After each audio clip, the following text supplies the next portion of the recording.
On Wednesday, June 10th, the Bank of Canada announced that it would hold its key overnight rate at 2.25%.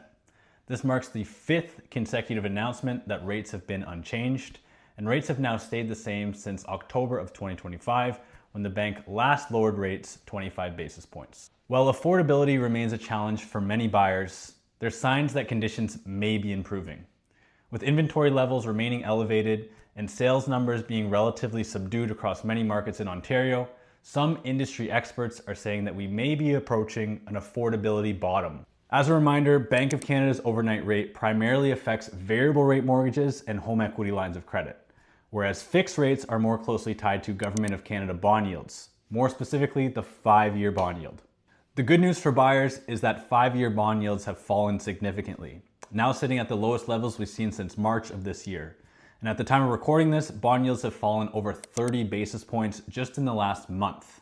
Earlier this spring, fixed mortgage rates increased slightly due to concerns about elevated inflation and escalating conflict in the Middle East. More recently, with reports suggesting that the conflict may be coming to a resolution, inflation concerns have eased and bond yields have moved lower as a result. If this trend continues, lenders could start to reduce their fixed rates, which would bring more affordability back to buyers, which could potentially bring more activity back to the market. In Ontario, we're starting to see headlines around real estate saying that the market may be rebounding.